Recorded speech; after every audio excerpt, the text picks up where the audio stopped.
saya siapkan absen dan juga materi. Jadi silakan dicek dan di download ya. Baik, sebelum itu akan saya share screen dulu untuk kontrak belajarnya. Sudah terlihat ya? Sudah, Pak. Ya, Sudah, terima kasih. Pak. Ya. Baik. Sudah, Pak. Jadi ya mungkin cukup salah satu saja yang konfirmasi ya. Kalau sudah satu konfirmasi saya kira sudah cukup. Untuk mekanika teknik ini ya kita masih menjalankan ada 2 kurikulum ya. Ada kurikulum 2013 dan kurikulum 2019. Nah, untuk kalian yang angkatan 2020 berarti menggunakan kurikulum 2019 di mana SKS-nya menjadi 3 SKS ya. Kalau yang kurikulum 2013 ya untuk kelas kalian angkatan 2018 ke atas itu SKS-nya masih 2 SKS ya. Jadi semuanya tanpa praktikum ya. Jadi kuliah teori tanpa praktikum. Kemudian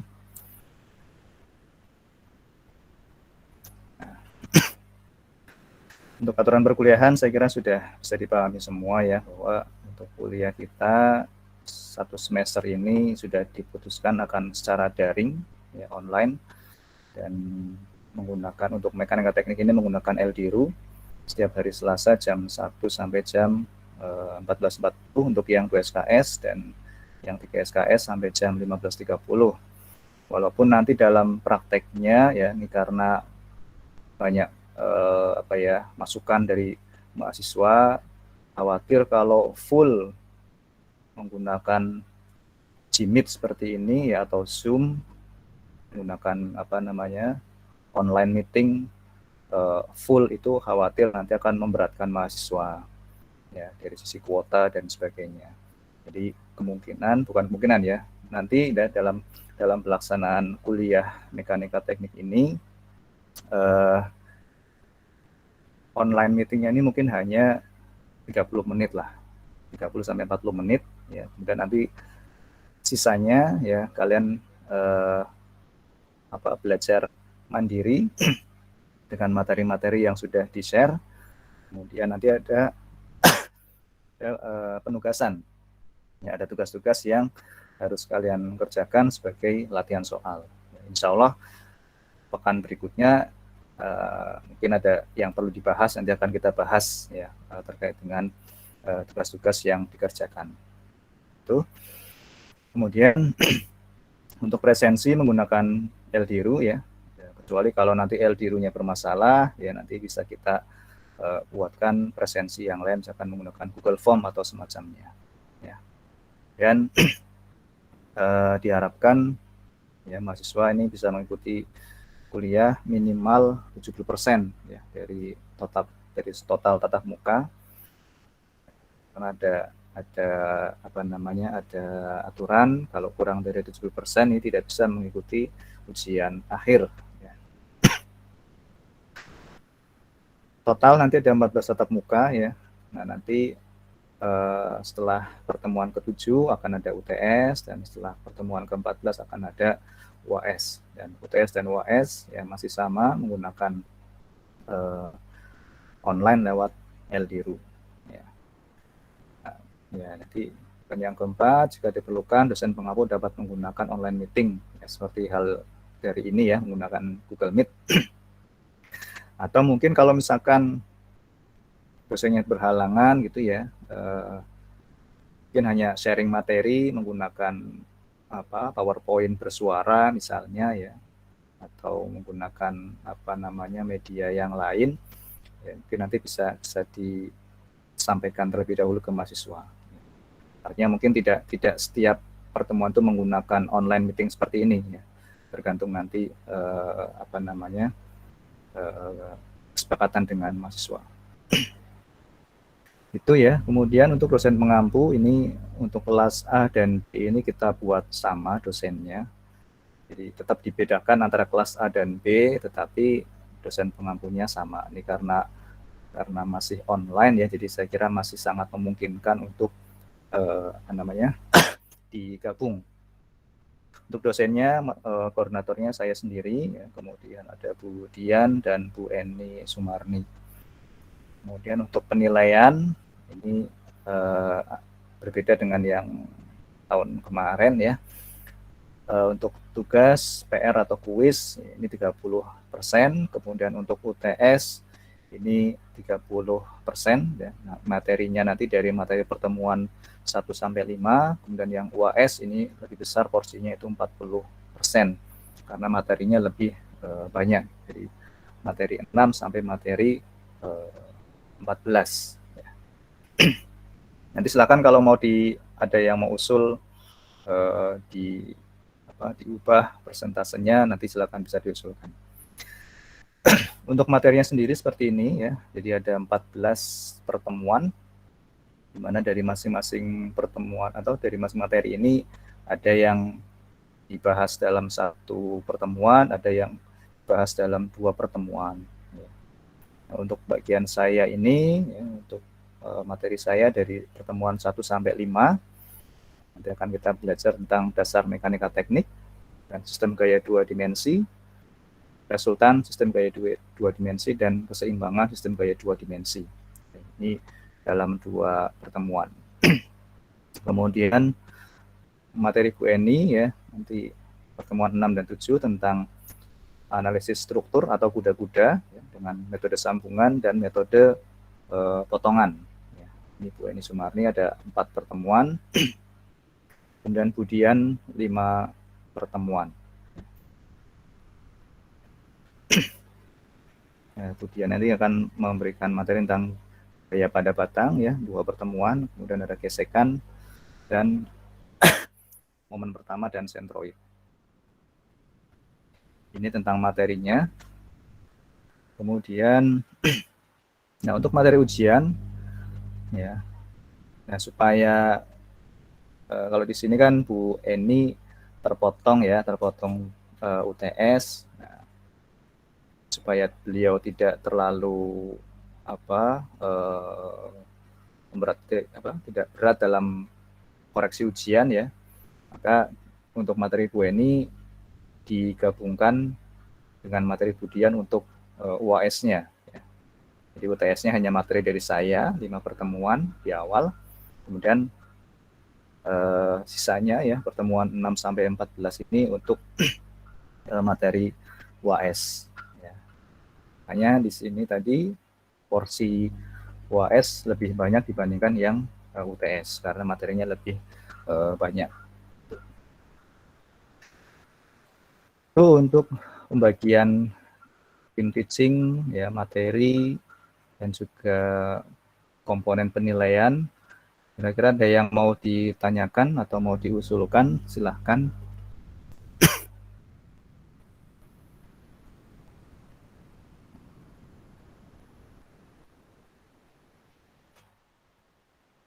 Oke, kalau tidak ada, bisa kita lanjutkan ke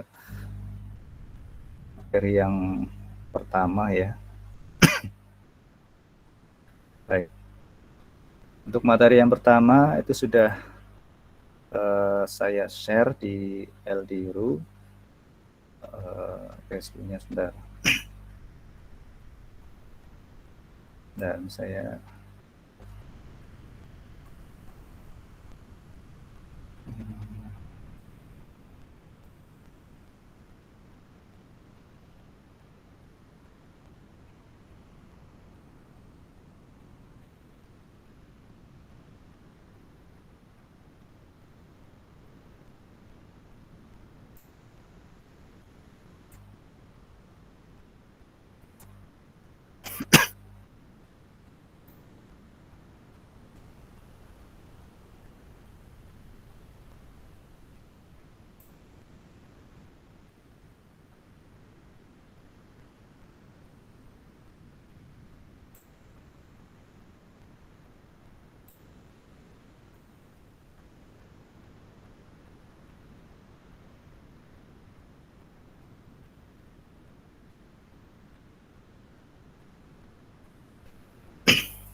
Baik, kita mulai untuk dasar mekanika teknik ya.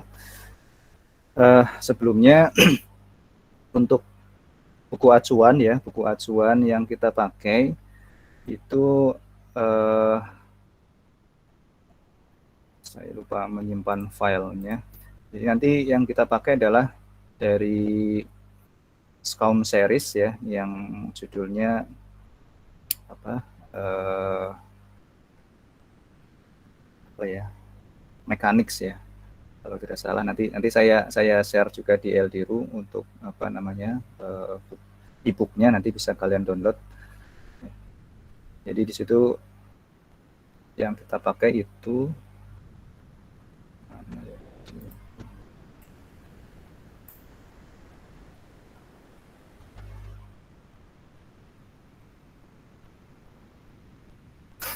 ini ya, terlihat ya, nanti di Eldiru bisa dilihat.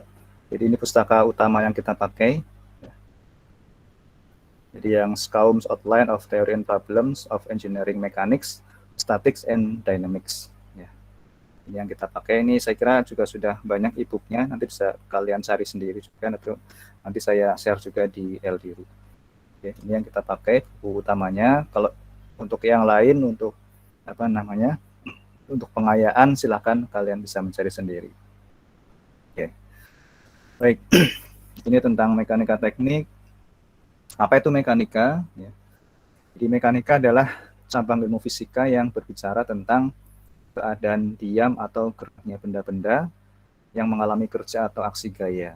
Jadi ini merupakan apa ya, materi atau kajian yang inti ya, merupakan inti dari teknik. Jadi kita kan prodinya teknik pertanian. Ya. Jadi kita mempelajari hal-hal teknik, ya, tapi aplikasinya untuk pertanian. Ya. Nah, salah satunya adalah mekanika. Ya, mekanika ini sangat penting, nanti akan diaplikasikan untuk ke mesin, untuk ke bangunan, ya, untuk ke apa namanya ya, struktur, ya, kuda-kuda dan sebagainya. Ya, ini merupakan salah satu mata kuliah wajib ya di teknik pertanian, dan juga di mata kuliah di prodi-prodi teknik ini juga menjadi mata kuliah wajib. Ya, ini merupakan salah satu mata kuliah inti dari teknik ya, dari program studi keteknikan. Nah, kalau bicara mekanik ya atau mekanika, ini bisa kita bagi menjadi 3 jenis ya, berdasarkan objek yang dikenai ya, yang berdasarkan objeknya. Yang pertama ini mekanika kalau untuk yang rigid bodies ya. Rigid bodies itu maksudnya atau istilahnya itu benda kaku ya, kalau dalam bahasa Indonesia itu benda kaku. Nah, apa itu benda kaku? Benda kaku itu adalah benda yang jika diberi gaya sebesar apapun, ya, dia tidak mengalami perubahan bentuk. Ya. Jadi saya ulangi, benda kaku ya atau rigid bodies itu adalah benda-benda yang jika diberi beban sebesar apapun, benda itu tidak mengalami perubahan bentuk. Ya, perubahan bentuk yang dimaksud di sini itu bisa mengalami pemanjangan ya, bisa mengalami pemendekan, atau bisa mengalami lendutan ya atau lenturan. Ya, jadi misalkan benda ditarik, maka dia akan memanjang. Kalau dia benda ditekan, maka dia akan memendek. Kalau dia ditekan dari sisi panjangnya itu ya, dia akan mengalami lendutan. Nah, untuk mekanika teknik ini, dalam bahasan mekanika teknik ya, yang kita bicarakan hari ini, yang kita pelajari di mata kuliah ini, itu adalah mekanika yang bekerja pada rigid bodies atau benda kaku. Nah, walaupun ya senyatanya di dunia ini tidak ada ya benda-benda yang betul-betul kaku, tidak ada. Ya, jadi ini hanya untuk penyederhanaan. Ya, nanti untuk apa? Penyederhanaan. Ya, jadi dianggap benda itu tidak mengalami perubahan bentuk. Karena sekalipun sekuat-kuatnya benda, kalau dia diberi gaya yang sangat besar, dia pasti akan mengalami perubahan bentuk. Ya. Sekecil apapun pasti akan mengalami perubahan bentuk. Apakah itu jadi panjang, jadi pendek, ya, atau melendut, ya, melengkung, itu pasti akan berubah. Meskipun hanya 0,00 sekian milimeter, tapi pasti akan ada perubahan. Ya. Nah, untuk mekanika teknik, ya, bahasan kuliah kita kali ini supaya bisa dipahami.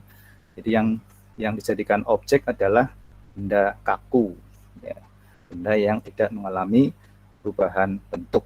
Ya. Nah, dalam mekanika teknik untuk benda kaku ini ada dibagi dua, ada yang statika, ada yang dinamika. Ya, kalau statika itu artinya untuk apa? Jika dikenai gaya, benda itu tetap masih dalam keadaan diam. Tapi kalau yang dinamika ini untuk benda-benda yang jika dikenai gaya dia akan bergerak. Ya. Nah, kita nanti akan membahas dua hal ini. Walaupun mungkin porsinya lebih banyak yang ke statika. Ya. Ya, misalnya Anda duduk di kursi. Ya. Anda duduk di kursi, di atas kursi. Nah, kursi itu kan keadaan diam. Dia tidak bergerak. Ya. Walaupun dikenai gaya, tapi dia tetap tidak bergerak. Itu salah satu contoh ya dalam kehidupan sehari-hari terkait dengan mekanika statika. Kalau mekanika dinamika, misalkan Anda mendorong kursi itu dorong dengan gaya sekian, maka dia akan bergerak dengan kecepatan sekian. Nah, itu masuk dalam kajian dinamika. Ya. Itu yang mekanika teknik untuk benda-benda yang dianggap sebagai benda kaku. Ya, itu yang kita bahas dalam kuliah ini. Ya. Kemudian ada lagi yang mekanika itu bekerjanya pada benda-benda yang deformable atau bisa berubah bentuk. Ya. Nah, ini nanti akan kita pelajari juga, akan kalian pelajari juga nanti di kekuatan bahan. Ya, jadi di semester 4, ya kalian semester 3 sekarang, nanti di semester 4 akan ketemu dengan saya lagi insya Allah ya, dengan Bu Eni dan juga Bu Dian untuk membahas tentang mekanika ya yang objeknya itu mengalami perubahan bentuk. Ya, bisa mengalami kemanjangan, bisa mengalami pemendekan atau mengalami lendutan. Ya. Nah, itu nanti akan itu yang terjadi real di kehidupan sehari-hari ya. Itu benda-benda itu akan mengalami perubahan bentuk. Itu akan kita bahas di kekuatan bahan insya Allah. Ya. Kemudian ini untuk benda padat ya. Ada rigid bodies maupun yang deformable bodies itu untuk yang benda padat. Bagaimana untuk yang benda cair dan gas? Ya, benda cair dan benda gas kan masuknya fluida ya, dia bisa mengalir. Nah, itu nanti ada kajian sendiri ya, yaitu mekanika fluida. Ya, ada kan ya kuliahnya mekanika fluida. Saya lupa semester 2 atau semester 3 ini ya, kayak semester 2 ya. Ya, nanti kalau semester 2 nanti kalian sudah mengambil ya, kalian sudah belajar tentang mekanika fluida. Ya. Nah, mekanika fluida ini juga ada dua. Ada untuk yang bahan yang incompressible, ada yang compressible. Ada satu orang yang bisa menjelaskan apa yang dimaksud incompressible dan compressible? Ada yang mau menjelaskan? Izin Pak. Ya, silakan. Siapa? Restu ya? Iya Pak. Setahu saya untuk incompressible itu adalah bahan yang tidak bisa dikompres atau tidak bisa dipadatkan, maksudnya dikecilkan volumenya begitu. Kalau compressible itu berarti bisa dikecilkan volumenya seperti itu. Kalau yang incompressible yang apa? Incompressible itu yang nggak bisa dikecilkan volumenya, Pak. Bahannya Ya, nggak yang bisa. bahan yang Iya. apa? Fluida itu Padat. kan ada cairan sama gas. Enggak, ini fluida Ya. kok. Oh, Kalau yang fluida berarti cairan, Pak. cairan. Kalau yang compressible Gas. gas. Ya, baik. Oke, terima kasih Restu. Ya, betul ya. Jadi untuk yang incompressible artinya dia tidak bisa istilahnya dimampatkan ya. Dimampatkan atau ditekan. Ditekan itu dalam artian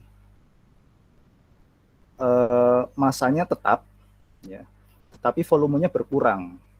Itu namanya dimampatkan. Ya.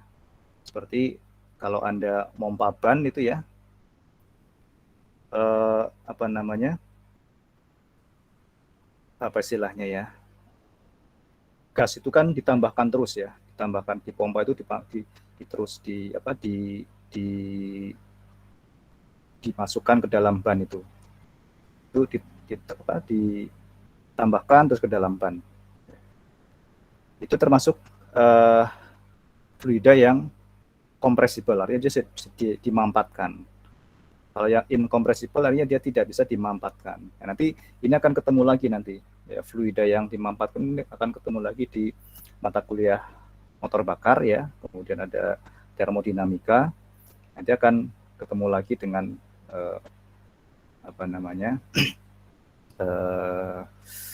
mekanika fluida ya, yang terkait dengan gas ya. Karena di motor bakar itu ada piston ya, ada piston atau torak ya, yang itu nanti akan memampatkan udara ya. Nanti akan terjadi pembakaran dan sebagainya ya, nanti akan ketemu lagi. Jadi ini akan saling berkaitan ya, hal-hal yang Anda pelajari mulai dari semester 1, 2, 3, 4 dan seterusnya, nanti akan ada hal-hal yang berkaitan ya. Jadi memang sudah dirancang ya, bagaimana mulai dari mekanika fluida, nanti di sini ada, nanti kalian pelajari tentang termodinamika, tentang motor bakar dan sebagainya, itu ada keterkaitannya. Oke, ya itu ya. Jadi untuk fluida itu ada yang incompressible, ada yang compressible. Oke. Ada pertanyaan sampai sini? Tidak ada ya. Baik. Kemudian ini tentang satuan.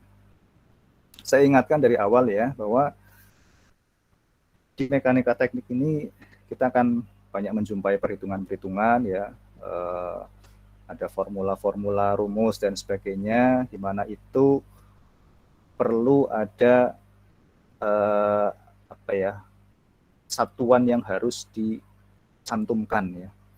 Jangan sampai Anda menuliskan nanti mengerjakan soal, menuliskan hasil, angkanya betul tapi satuannya kosong. Ini jelas kalau dari sisi keteknikan ini dipertanyakan, ini misalkan ketemunya 10 gitu ya. 10 apa? Ini harus jelas ya. Kita karena ini kita ini adalah eksakta ya, maka kita harus pasti ya. Dalam perhitungan pun juga harus jelas ini satuannya apa. Jangan sampai salah satuan ya.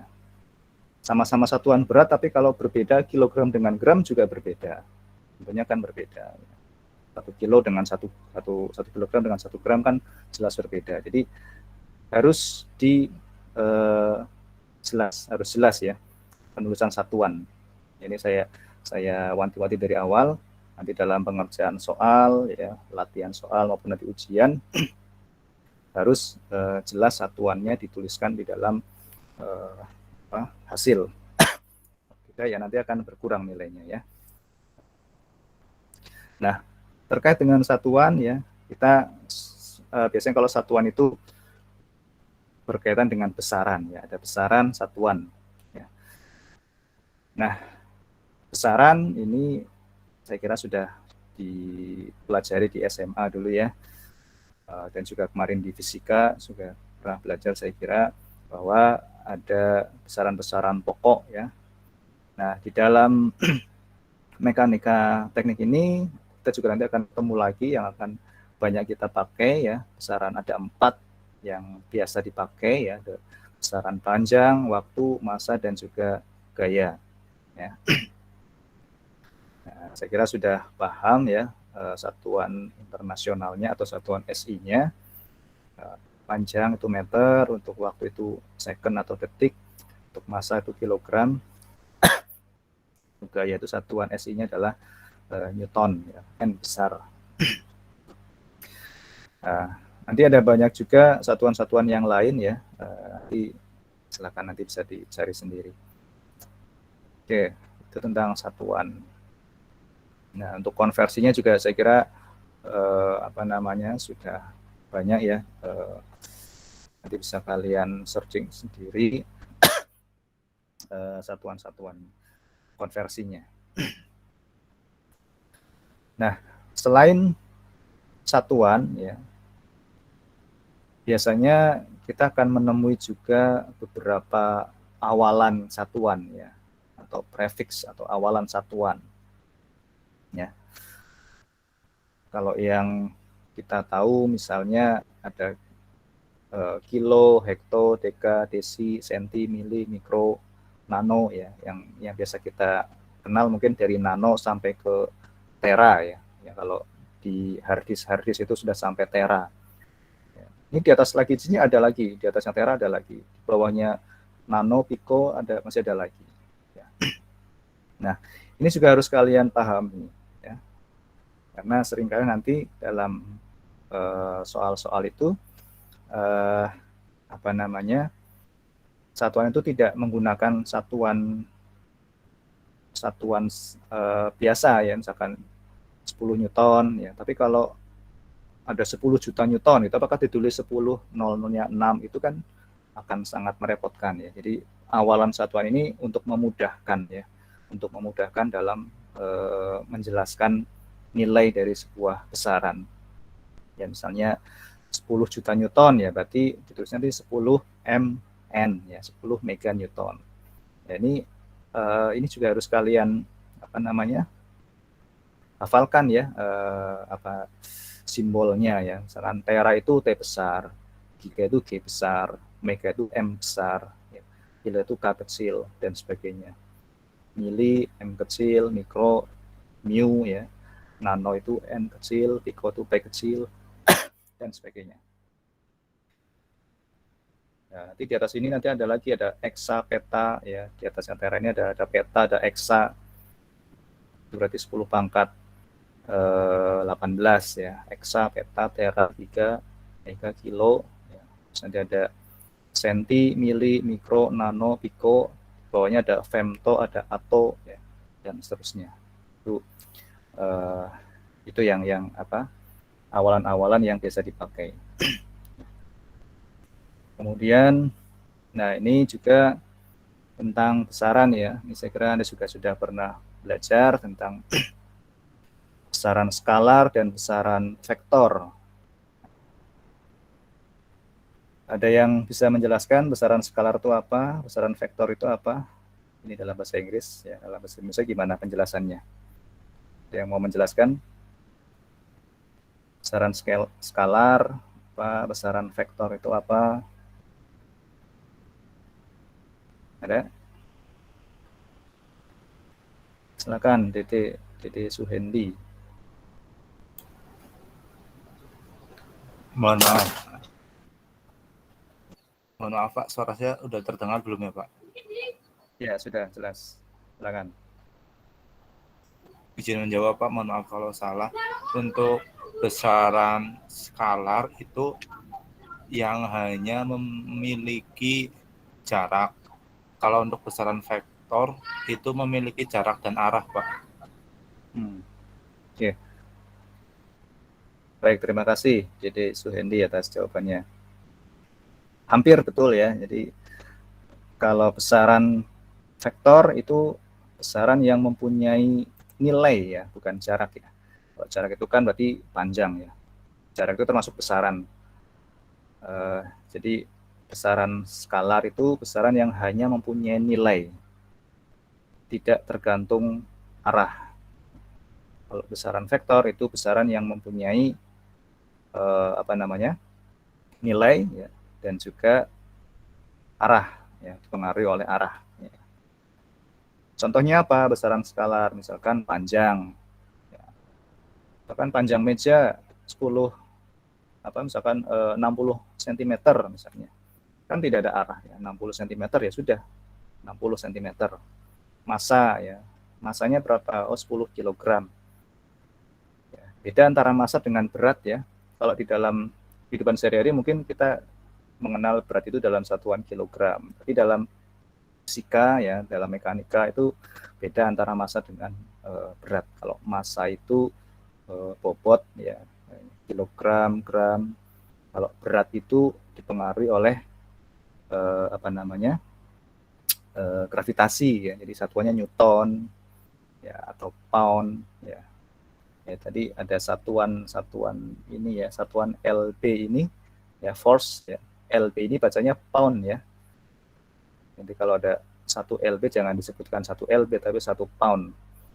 Itu setara dengan 4,45 newton ya. Nanti juga akan banyak juga nanti soal-soal yang menggunakan satuan pound ini. Ya, jadi tadi besaran skalar ada panjang, massa, waktu, ya, jarak, volume, density, kerapatan, ya, temperatur, sama speed. Speed ini kalau kita bahasakan di Indonesia itu laju ya. Nah, beda antara dengan velocity ya. Kalau di Indonesia ini biasanya disamakan ya kecepatan. Tapi kalau kalau dari sisi keteknikan ini dibedakan antara laju dengan kecepatan. Kalau laju itu ya hanya berapa lajunya, misalkan 100 km per jam atau 10 meter per detik misalnya. Tapi kalau velocity, kecepatan ya, ini termasuk besaran vektor, jadi dia tergantung arah ya. Jadi misalkan sepeda motor bergerak dengan kecepatan 60 km per jam ke arah utara misalkan. Itu adalah kecepatan. Jadi beda antara speed dengan velocity. Nah, kalau besaran vektor tadi besaran yang mempunyai nilai dan juga arah, yang ditentukan oleh arah. Misalkan gaya ya. Gaya itu punya besaran dan punya nilai dan punya arah ya. Misalkan gayanya 10 newton ke kanan, kiri, ke atas dan sebagainya. Displacement ini apa istilahnya itu, perpindahan dan sebagainya ya. Ada velocity, ada acceleration, momentum dan sebagainya. Ini saya kira sudah pernah dipelajari, ya, hanya sekedar mereview saja. Nah ini sudah oh ya, jadi di mekanika teknik ini nanti akan sangat banyak berhubungan dengan vektor.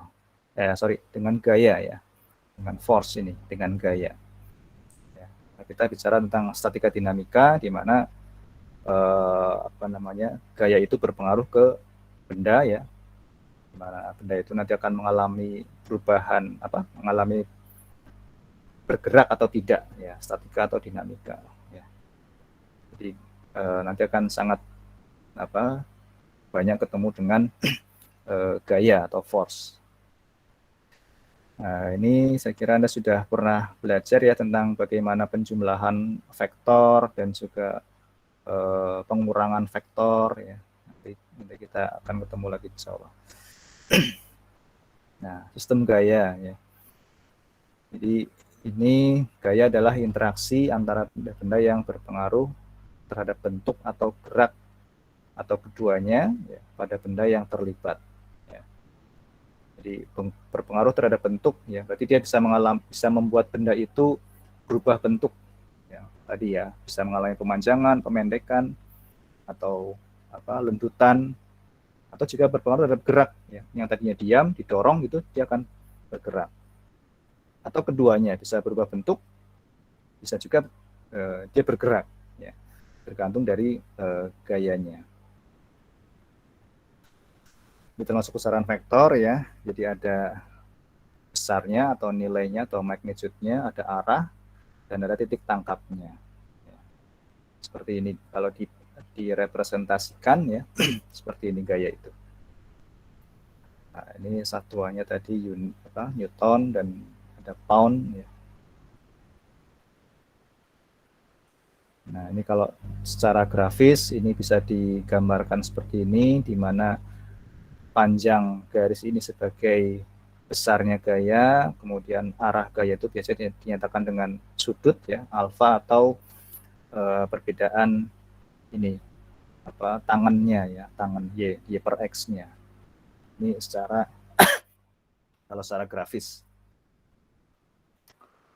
Nah, ini contoh ya, contoh penerapan gaya pada kehidupan sehari-hari, misalkan pada batang ya, yang diberi tumpuan, kemudian pada kuda-kuda ya, atau pada struktur yang lain. Oke, nah, ini sistem gaya. Ini nanti akan kita bahas di pertemuan selanjutnya, insya Allah ya.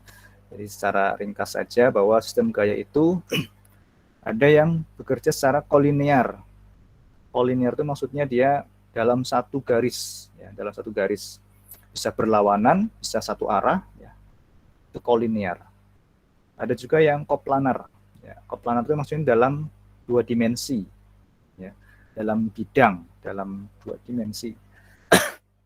Ya. Nah, yang koplanar ini, ya, ada yang konkuren, ada yang paralel, ada yang non konkuren, non paralel. Ya. Kalau konkuren itu maksudnya dia sistem gaya, ya, di mana gaya-gaya yang bekerja itu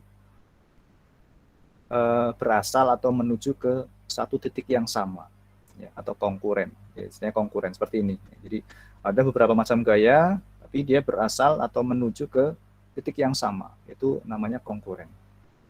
Kalau paralel itu artinya sejajar ya. Semua gaya-gaya itu sejajar, tidak berpotongan. Ya. Entah itu searah ya, ataupun berlawanan arah. Tapi dia sejajar dan tidak berpotongan. Kalau yang non konkuren, non paralel ya seperti ini. Berarti dia tidak berasal atau menuju titik yang sama dan juga tidak sejajar. Ya, seperti ini contohnya. Nah, nanti akan kita bahas di pertemuan berikutnya. Dan kalau yang space itu dalam 3 dimensi ya. Ini juga sama, kalau space itu ada yang paralel, konkuren, ada non konkuren, non paralel. Ya. Di dalam kajian kita supaya lebih mempermudah pemahaman, yang kita bahas nanti adalah yang di 2 dimensi atau yang koplanar. Yang space ini tidak kita bahas, pada prinsipnya sama ya. Prinsipnya sama. Hanya menambah satu aksis gaya ya. Jadi tidak hanya bidang X dan Y tapi ada bidang Z juga. Itu.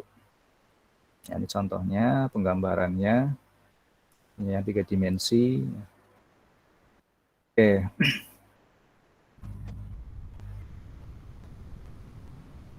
Nanti kita selesai jam 2 ya untuk online meetingnya ini. Kemudian ini tentang penjumlahan ya, penjumlahan vektor. Saya kira Anda sudah memahami ya. Penjumlahan vektor ada 2 cara ya. Bisa menggunakan metode ini atau ya, cara paralelogram atau jajaran genjang yang mungkin pernah kalian pelajari ya. Bisa juga menggunakan mana ini berada ya. Bisa juga menggunakan metode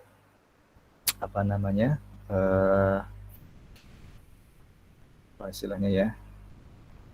Jajaran genjang sama lupa sih saya. Poligon ya. Mungkin saya kesini langsung saja untuk resultan gaya. Nanti juga insya Allah ini minggu depan akan kita bahas lebih detail. Ini mungkin hanya sekedar merefresh yang sudah kalian pelajari di fisika maupun waktu SMA ya, tentang resultan gaya. Di resultan gaya itu adalah penjumlahan ya, hasil penjumlahan dari gaya-gaya yang bekerja, ya. Atau bisa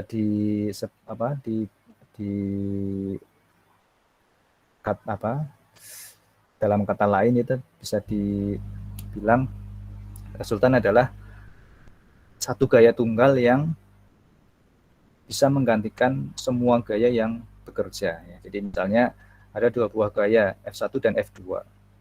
Berapa resultannya? Maka kalau kalau digambar ya nanti bisa secara grafis ataupun secara matematis akan ketemu R ini. Jadi R ini merupakan penjumlahan dari F1 dan F2. Ya. Atau bisa dikatakan bahwa R ini itu bisa menggantikan dua buah gaya F1 dan F2. Ya.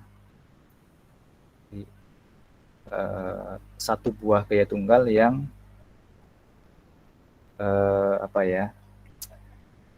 bisa menggantikan dari semua gaya yang bekerja.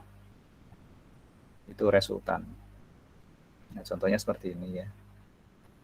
Nah, kalau secara grafis itu bisa digambarkan menggunakan metode paralelogram seperti ini atau dengan menggunakan metode poligon. Ya. Bedanya apa? Kalau secara grafis ya, kalau untuk metode paralelogram atau jajaran genjang, kalau ada dua buah gaya F1 dan F2, untuk menentukan resultannya, maka kalau kita gambarkan, ini kalau saya bilang ini kan F1 seperti ini, maka ini adalah pangkal, maka ini adalah ujung. Jadi yang ada panahnya ini ujung, pangkal ujung.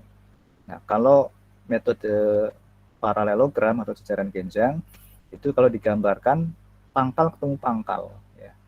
Jadi pangkal F1 dengan pangkal F2 ini bertemu di sini, kemudian baru digambarkan resultannya.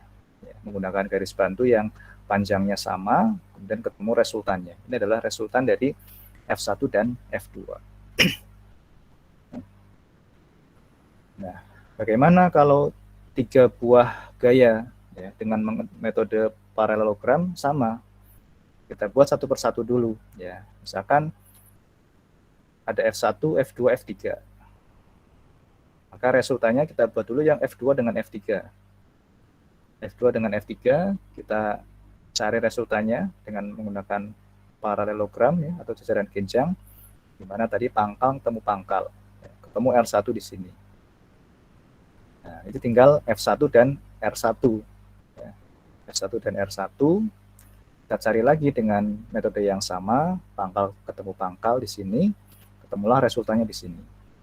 Ya, maka resultan dari F1, F2, dan F3 yang bentuknya seperti ini, besar dan arahnya seperti ini, resultannya ini. Ya. Itu kalau menggunakan metode paralelogram. Kalau dengan metode poligon, ya, kalau metode poligon ini tekniknya adalah pangkal ketemu ujung. Ya, kalau tadi pangkal ketemu pangkal, ini pangkal ketemu ujung. Jadi kalau ada F1 dan F2 ya, tadi sama seperti ini, maka ini pangkal F2 dipertemukan dengan ujung F1. Ya, seperti ini sehingga akan ketemu resultannya. Atau dibalik, ujung F2 ketemu dengan pangkal F1. Ya. Maka hasilnya akan sama resultannya. Ini jadi R ini adalah penjumlahan dari F1 dan F2. Atau bisa dikatakan bahwa R ini adalah satu gaya tunggal yang bisa digunakan untuk menggantikan F1 dan F2. Tuh. Nah, kalau dengan metode poligon juga sama. Intinya pangkal ketemu ujung, pangkal ketemu ujung. Ya, kalau ada F1, F2, F3, maka kalau kita gambarkan, ya, yang ke atas dulu bertemu dan diteruskan dengan yang ke kanan atas, kemudian yang ke kiri atas. Hasilnya akan sama. Atau kalau seperti ini juga akan sama. Ya, dibolak-balik akan sama hasilnya. Ya, itu kalau dengan menggunakan metode poligon. Ya. Nah, ini kalau secara aljabar, secara matematis, ini ya bisa digunakan rumus. Ya, saya kira Anda sudah pernah belajar juga bagaimana menghitung resultan sebuah gaya. Ya. Jadi bisa. Nah, oke, mungkin yang perlu saya tekankan di sini. Tadi resultan itu adalah penjumlahan dari gaya-gaya. Jadi kalau ada F1, F2, kita mencari resultannya seperti ini. Nah, terkadang dalam soal-soal mekanika, kita diminta untuk menguraikan. Ya. Jadi, F1 dan F2 ini kan sebetulnya komponen dari resultan. Ya. Jadi kalau kita bilang resultan adalah penjumlahan dari F1 dan F2, ya, maka bisa dikatakan F1 dan F2 ini adalah komponen dari R, komponen dari resultan gaya ini. Nah, terkadang dalam soal-soal itu kita diminta untuk menguraikan gaya menjadi komponen-komponennya yang sejajar sumbu X dan sumbu Y. Ya, kalau dia dalam bidang atau koplanar. Ya. Nah, seperti ini. Akan ada sebuah gaya F. Ya. Ada gaya F. Kemudian diminta untuk menguraikan berapa sih gaya yang sejajar sumbu X dan gaya yang sejajar sumbu Y. Sumbu X berarti yang mendatar, sumbu Y yang vertikal. Ketahui sudutnya itu alfa. Ya, maka besarnya gaya yang sejajar sumbu X atau Fx, ya kita mengistilahkan Fx, itu adalah F cos alfa. Ya, di sini alfanya antara sumbu X dengan gaya F. Sedangkan yang gaya sejajar sumbu Y atau Fy ini adalah F sin alfa. Ya. Perlu diperhatikan ya, jadi tidak semua Fx pasti menggunakan cos dan semua Fy menggunakan sin. Ya, tergantung dari letak sudut yang diketahui. Kalau yang diketahui di sini, ya ini F, maka Fx-nya ini kan berada di, saya mengistilahkannya itu sudut, kaki sudut ya. Ada yang di kaki sudut, kalau yang Fy ini di depan sudut. Jadi kalau alfa ini kan sama dengan di sini ya, dengan alfa yang di sini. Jadi kalau yang di sini adalah di kaki sudut, kalau yang di sini adalah di depan sudut. Nah, kalau yang di kaki sudut itu F cos alfa. Kalau yang di depan sudut, ini depan sudut kan berarti ini depannya alfa. Ya. Nah, ini berarti F sin alfa. Ya.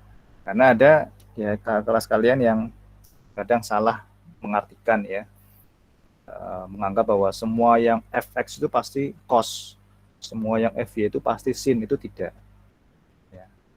Tergantung dari sudutnya, letak sudutnya di mana. Kalau dia di kaki sudut, berarti dia cos. Kalau di depan sudut, berarti dia sin. Ya, seperti itu. Oke. Ini nanti akan sering ketemu di sini. Penguraian atau komponen gaya. Nanti akan ketemu terus. Nah, ini contoh ya dalam aplikasi sehari-hari ya, kalau ada sebuah ada pengikat seperti ini ya, ada beberapa tali ya. Ini kan juga ada gaya tegangan tali ya. F1, F2, F3, F4. Ini bagaimana resultannya? Ini harus bisa mencari ini ya. Bisa menggunakan grafis atau menggunakan aljabar. Ini juga contoh, nanti bisa dilihat ya, supaya tidak terlalu lama. Silakan dipelajari.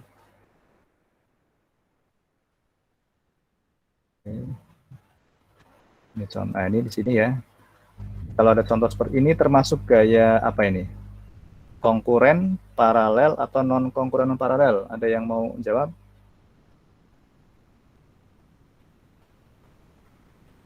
kalau ada kasus seperti ini termasuk gaya konkuren, paralel atau non konkuren non paralel? Yang menjawab?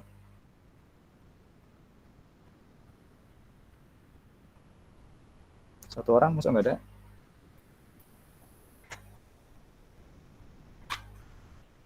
Ya, karena sudah siang ya, mungkin sudah pada lemes. Oke, baik, ini termasuk contoh gaya konkuren ya, karena semua gayanya F1, F2, F3, dan F4 ini berasal atau menuju titik yang sama. Ya, ini termasuk gaya yang gaya konkuren. Ya. Nah, ini kalau diminta untuk mencari resultannya bagaimana? Ya. Maka nanti Anda harus bisa menjabarkan seperti ini. Ya. Jadi masing-masing gaya diuraikan terlebih dahulu. Diuraikan yang sejajar sumbu X dan sejajar sumbu Y. Ya. Nah, nanti dibuat tabel seperti ini. Oke, mungkin sekilas saja ya. Saya kasih contoh satu gaya dulu. Misalkan F1 di sini. F1 di sini gayanya 150 Newton dengan sudut 30 derajat. Maka Fx-nya dia kan di kaki sudut. Ya, di kaki sudut berarti dia F cos alfa. Berarti F1 150 cos 30. Ya, untuk F1 ini. Ya. Jadi 150 gayanya, maka X-nya, Fx-nya ini 150 cos 30. Ya, nanti akan ketemu ini. Oke. Ya. Berarti F1Y-nya berarti F1 150 sin 30. Ya. 150 sin 30 kan setengah ya, jadi 75. Oke. Nah ini contoh yang F2 ini. F2 di sini alfanya 20 derajat. Ya, berarti FY-nya kan berarti di kaki sudut nih, berarti FY ini cos bukan sin, berbeda dengan yang tadi F1 ya. Kalau F1 FY-nya pakai sin karena dia di depan sudut. Tapi kalau untuk F2 FY-nya adalah cos. Jadi F2 80 cos 20. Fx-nya itu baru 80 sin 20. Dan perlu diingat ya, untuk gaya ini ada aturan tanda plus minusnya ya. Kalau dia arahnya ke kanan atau ke atas, maka dia tandanya positif. Ya. Kalau dia arahnya ke kiri atau ke bawah, kan dia tandanya negatif. Ya. Sebagai contoh, misalnya F2X ya, F2X tadi kan 80 sin 20 ya. Ini ke kiri arahnya, maka dia tandanya negatif. Ya, jadi untuk F2X ini tandanya negatif, min 27,4. Oke, nanti Anda bisa mempelajari lebih detail pada saat mengerjakan latihan soal. Nanti bisa dilihat di sini juga. Oke, nanti ketemu R-nya ini 199,6 Newton. Nanti silakan dipelajari. Nah, ini juga sedikit tentang momen dan couple. Nanti juga kita akan pelajari lebih detail lagi di pertemuan berikutnya tentang momen dan couple ya. Kalau momen itu ya gaya yang menyebabkan putaran ya, bisa mengalami kecenderungan untuk berputar. Kalau couple juga sama. Soalnya nanti akan kita bahas di pertemuan berikutnya ya. Ini contoh di kehidupan sehari-hari ya. Mungkin Anda pernah lihat atau mungkin pernah mencoba langsung bagaimana orang membuka mengencangkan atau membuka baut roda mobil ya. Ini menggunakan prinsip moment dan couple. Ini moment, ini couple. Ya, oke, nanti ini sedikit nanti akan kita bahas lebih lanjut. Oke.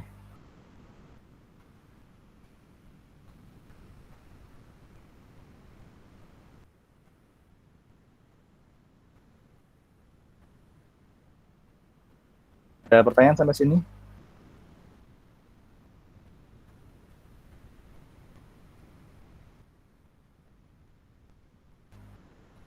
Nanti silakan Anda lihat di Eldiru ya. Ada yang mau bertanya?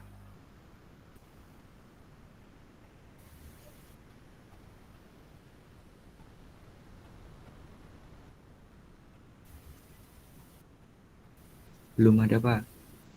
Belum ada ya, baik. Ini ada tugas nanti ya.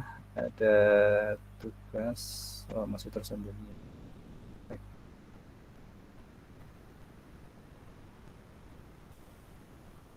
Di Eldiru sudah saya siapkan juga tugas.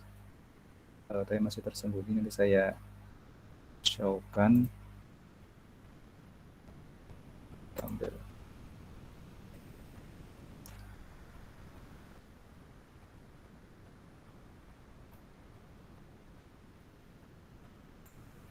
Nah, di situ ada tugas ya, nanti Anda mengerjakan soal yang ada di apa?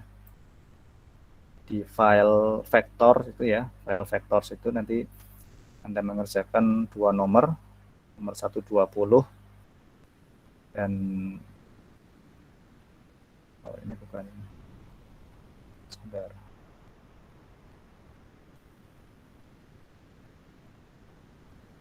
Satu 20 itu oh sampai ya, jadi ada 1, 2, 3, 4 nomor ya. Anda kerjakan 4 nomor ya, nomor 120 sampai 123 ya.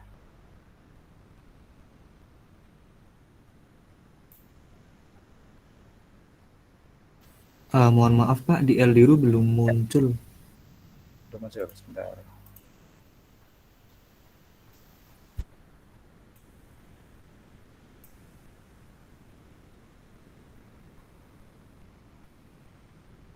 Ya, sepertinya sudah. Coba dicek lagi ya. Jadi Anda mengerjakan ini Baik, Pak. nomor 120 sampai 123 ya. Jadi ada 1, 2, 3, 4 nomor. Anda kerjakan di kertas, kemudian di foto dan di-upload ya dalam bentuk PDF ya. Dalam bentuk PDF di-upload ke Eldiru. Ya, selanjutnya akan saya cek, nanti kalau misalkan ada yang masih bingung, pertanyaan mungkin bisa kita diskusikan pekan depan insya Allah. Baik, sebelum saya akhiri, terakhir ada yang mau ditanyakan? Kalau sudah tidak ada, saya cukupkan sekian.